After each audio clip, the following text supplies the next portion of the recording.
দিন পর্যন্ত যেভাবে ক্রমাগতভাবে সংখ্যালঘুদের কাছে সারা দেশে যেভাবে নির্যাতন, হত্যা এবং যেভাবে টিপু দাসকে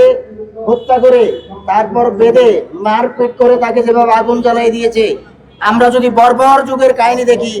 বর্বর যুগের কাহিনীকে হার মানায় এই হত্যাকাণ্ড। তারপরে সাথে সাথে আমরা প্রশাসন থেকে এবং সরকার থেকে যে ধরনের প্রতিবাদ এবং সাথে সাথে যেভাবে দুষ্কৃতিকারীদের তাকে বিচারের আওতায় আনি শাস্তি দেওয়ার বিধান না করাতে 5ই আগস্টের আগে অনেকবার হয়েছে, 5ই আগস্টের পরেও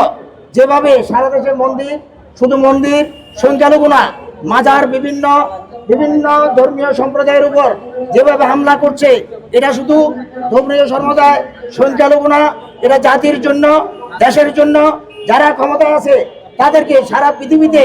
একটা ধিক্কার জানাচ্ছে। যদিও ক্ষমতায় থাকে, চোখ অন্ধ থাকে, তাদের প্রশাসনিক যন্ত্র সবসময় অপরাধীর পক্ষে কাজ করে। আমরা আশা করব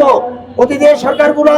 এ ধরনের দুর্নীতি, সন্ত্রাস, সংখ্যালঘুদের নির্যাতন এবং সাধারণ নিপীড়িত মানুষেরকে অত্যাচার করে ক্ষমতায় টিকে দেখতে পারবে না। তারা ইতিহাসের কলঙ্কিত জায়গায় অধ্যায় রচিত করেছে। তেমনি আপনি ডক্টর ইউনূস সাহেব আজকে সারা পৃথিবীতে নোবেল বিজয়ীদেরকে বিতর্কিত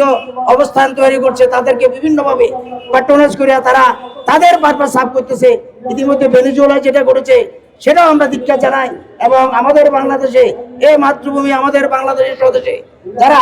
আজকে 5ই আগস্ট থেকে 1971 সালে পর্যন্ত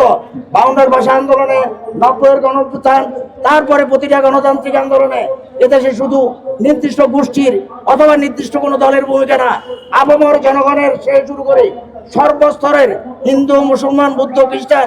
একবার শাওয়াল থেকে শুরু করে সকল শ্রেণীর লোকের অবদান আছে। ক্ষমতা থেকে শুধু একমাত্র তাদের গোষ্ঠীকে এবং অপশক্তিকে তারা পালন করে, আর নির্যাতিত নিপীড়িত মানুষকে তারা বঞ্চিত করে। তাদের আইনের শাসন থেকে, নাগরিক অধিকার থেকে আমরা অবিলম্বে দীপু হত্যাকাণ্ড সহ সংখ্যালঘুদেরকে যদি তাদের হত্যাকাণ্ড